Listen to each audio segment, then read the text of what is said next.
তাত অনুষ্ঠানত আপুনি আছিল ঘটনাটো যেতিয়া ইয়টত দুৰ্ঘটনাটো সংঘটিত হৈছিল তাত যেতিয়া আপুনি নৰ্থ ইষ্ট ফেষ্টিভেলত সেই কাৰ্যসূচীত আছিল তেতিয়া শ্যামকানু মহন্তও আছিল তাৰিখৰ দিনটো যোনদিনা সেই অভিশপ্ত দিনটো ছিংগাপুৰত 19 তাৰিখৰ দিনটোত কি হৈছিল জুবিনদাৰ লগত কি ঘটনা হৈছিল সকলোখিনি এই কল ৰেকৰ্ডিংটোত আপোনালোকে গম পাব আচলতে ডেভিড গগৈ নামৰ সেই যুৱকজন সেইদিনাখন তাত আছিলনে সেই ইয়টখনত যেতিয়া গৈছিল তেওঁ আছিলনে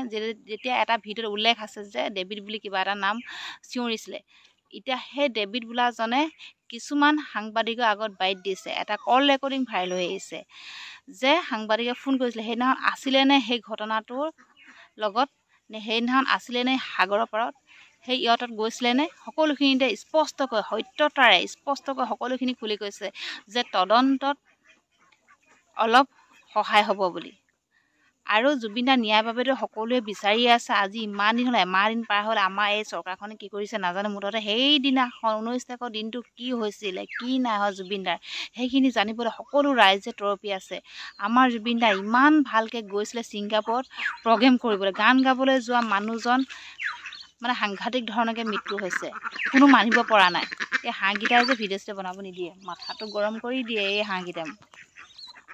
দেখিছে না এইকেইটা গতিকে বেছি দিয়ে আপোনাৰ মই নৰখা এই ৰেকৰ্ডিংটো শুনকচোন বাৰু ডেভিড গগৈ ডাঙৰীয়া আপুনি ছিংগাপুৰৰ সেই ইয়ট পাৰ্টিত আছিল নেকি যিখনত জুবিন গাৰ্গ আছিল আৰু সেই দুৰ্ভাগ্যজনক ঘটনাটো সংঘটিত হৈছিল মই এইটো কথা মানে সুধিছে ঠিকে আছে বাৰু মই এইটো কথা বেলেগ নিউজতো কৈছোঁ অলৰেডি মোক বহুতে সুধিছে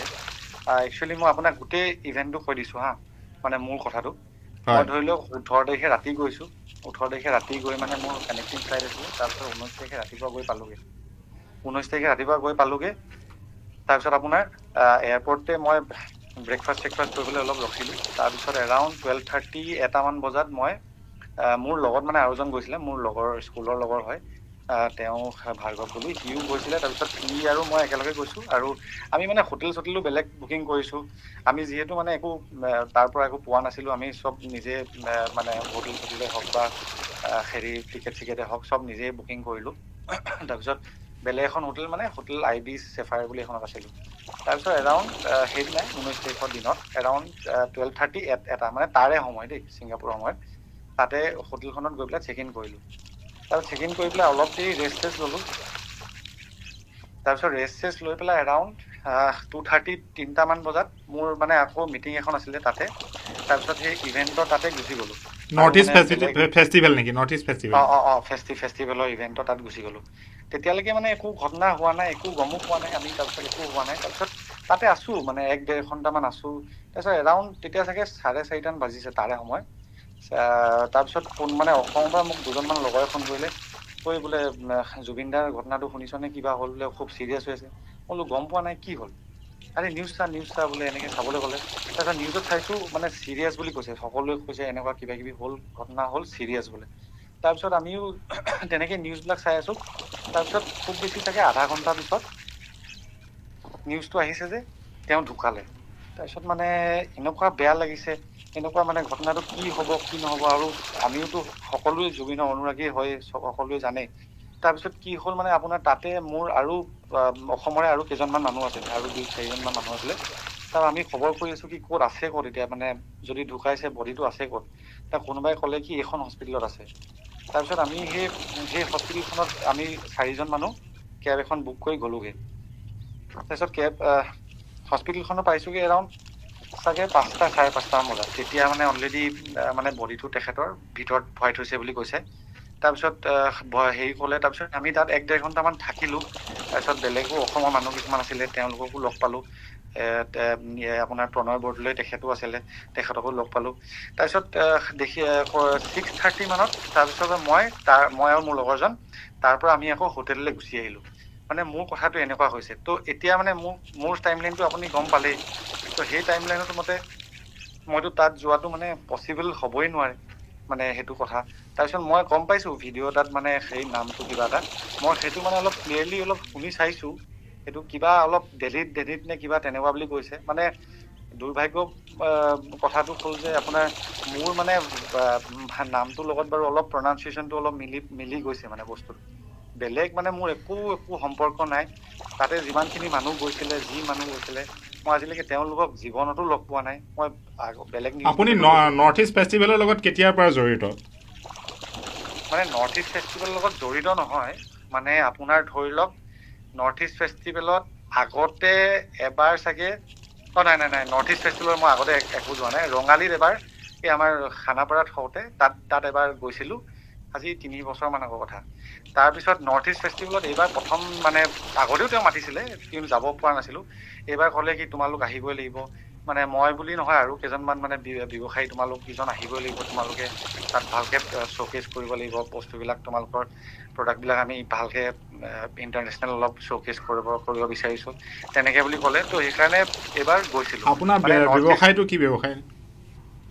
আমি কনষ্ট্ৰাকশ্যন মেটেৰিয়েল বনাওঁ আমি লাইট ৱেইট ব্ৰিক্স আপোনাৰ যোনবিলাক আজিকালি ৱালত লগাই ইটাবিলাক সেইবিলাক বনাওঁ এতিয়া কথা হ'ল আপুনি যেতিয়া গ'ল 19 তাৰিখৰ দিনটোত আপুনি কৈছে যে নৰ্থ ইষ্ট ফেষ্টিভেলৰ তাত অনুষ্ঠানত আপুনি আছিল ঘটনাটো যেতিয়া দুৰ্ঘটনাটো সংঘটিত হৈছিল তাত যেতিয়া আপুনি নৰ্থ ইষ্ট ফেষ্টিভেলত সেই কাৰ্যসূচীত আছিল তেতিয়া শ্যামকানু মহন্তও আছিল নাই তেখেত মানে কি হৈছিলে তেখেত বেলেগ এখন হোটেলত বেলেগ এটা ইভেণ্টত তেওঁ কিবা কাম কৰি আছিলে মানে যিমান গম পালোঁ তেওঁ মানে আমাৰ সেইটো মানে লোকেশ্যন নাছিলে সেই ভেনিউটোত নাছিলে বেলেগ ক'ৰবাত আছিলে তাৰপিছত তেখেতক মই একচুৱেলি সঁচা কথা ক'বলৈ গ'লে সেই ট্ৰিপটোত লগেই নাপালোঁ মানে আপোনাৰ তাতেও লগ নাপালোঁ তাৰপিছততো ঘটনাটো হৈ গ'ল ঘটনাটো হৈ যোৱাৰ পিছত না ফোনতো তেওঁক মানে মই যোগাযোগ কৰা নাই বা কেতিয়াও হেৰি কৰা নাই আৰু তেওঁক লগেই নাপালোঁ মানে তেখেতক তেনেকুৱা হ'ল মানে আপুনি শ্যামকানু মহন্তক আপুনি লগ নাপালে আৰু জুবিন গাৰ্গকো আপুনি লগ নাপালে কাক লগ নাপালোঁ বুলি ক'লে জুবিন গাৰ্গকো আপুনি লগ পোৱা নাছিল নাই লগ পোৱা নাই একদম সত্যতাৰ কথা কৈছোঁ মই কাকো এই দুজন ব্যক্তিক লগেই নাপালোঁ মানে জুবিন দাকটোতো লগেই নাপালোঁ মই ইনফেক্ট আজিলৈকে সঁচা কথা ক'বলৈ গ'লে মই ভালকৈ জীৱনত তেওঁক লগেই পোৱা নাই মই মানে আৰু বাকীবিলাক যোনবিলাক ইহঁতৰ ব্যক্তিবিলাক আছিলে তেওঁলোকক সুধিলেও গম পাব আজিলৈকে সেইবোৰ ব্যক্তিয়ে মোৰ লগত আজিলৈকে মোৰ একো কানেকশ্যনো নাই মই আজিলৈকে তেওঁলোকৰ নামেই শুনা নাই ভালকৈ মানে এজন ব্যক্তিও মই চিনি নাপাওঁ তেওঁলোকেও মোক চিনি নাপাওঁ আপুনি বিতৰ্কৰ মাজলৈ কেনেকৈ আহিলে এই গোটেই প্ৰসংগটো নহয় সেই ভিডিঅ'টোত মানে সেই ডেভিড ডেনিত কিবা এটা তেনেকুৱা মানে অকণমান সেই উচ্চাৰণটো যোনটো আহিলে তাৰপিছত আজি ৰাতিপুৱা মোক কোনোবা এখন নিউজ চেনেলে তেওঁ ক'লে কি আপোনাৰ নামটো এনেকৈ শুনা পালোঁ বোলে মানে এইটো মষ্ট প্ৰবেবলি কোনোবা চাগে মোৰ চিনাকি কোনোবা জনা শুনা মানুহে চাগে অকণমান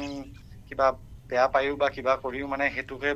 কৈ দিলে চাগে তেখেতক বোলে এনেকৈ কৈ দিব তাৰমানে আপুনি স্পষ্টকৈ ক'ব বিচাৰিছে যে ইহঁতৰ পাৰ্টিটোত আপুনি উপস্থিত নাছিল তাৰ বিপৰীতে আপুনি আছিল নৰ্থ ইষ্ট ফেষ্টিভেলৰ ইভেণ্টত হয় মই একদম স্পষ্টকৈ ক'ব বিচাৰিছোঁ মই মানে আপোনাৰ মোৰ টিকেট চব বুকিং চব মোৰ হাততে আছে সেইবিলাক যদি আপোনালোকে চাবও বিচাৰিছে মই চব দেখাই দিব পাৰোঁ মই আপোনাৰ তাতে গৈ কেতিয়াও মানে তেখেতক লগেই নাপালোঁ জুবিন গাৰ্গক তেওঁক লগেই নাপালোঁ তাত গৈ আপোনাক SIT-য়ে বিচাৰিছে নেকি মাতিছে নেকি মানে এতিয়ালৈকে বিচৰা নাই আৰু তদন্তটো যিহেতু চলিয়ে আছে বোধ কৰোঁ আৰু চাগে কেতিয়াবা মাতিবও পাৰে তো যদি মাতে মই কিন্তু সম্পূৰ্ণ মানে মই মানে যি সোধে মই চব ক'ম মানে একদম মানে মই যেনেকেই যি সোধে 150%, 200% মই যেনেকেই যি কথা পাতিব বিচাৰে মোৰ লগত মই সেইটো ক'ম সেইটো চিয়'ৰ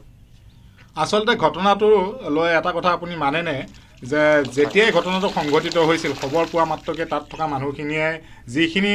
ব্যৱস্থা গ্ৰহণ কৰিব লাগিছিল বা কথাখিনি ৰাজহুৱা কৰিব লাগিছিল সেইখিনি নকৰাৰ পৰিণতিত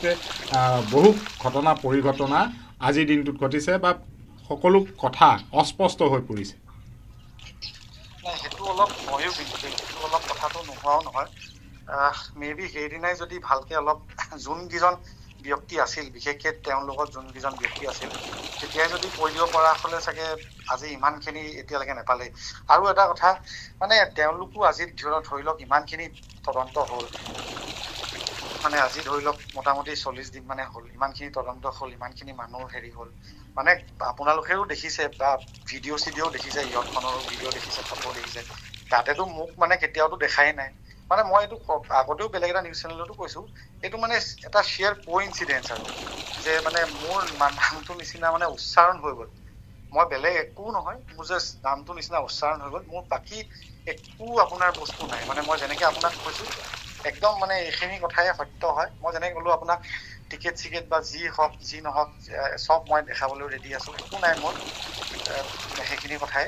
আৰু মানে জাষ্ট কোইনচিডেঞ্চ যে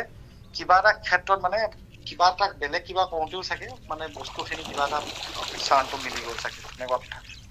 হয়, থেংক ইউ এইখিনি সময় দিয়াৰ বাবে।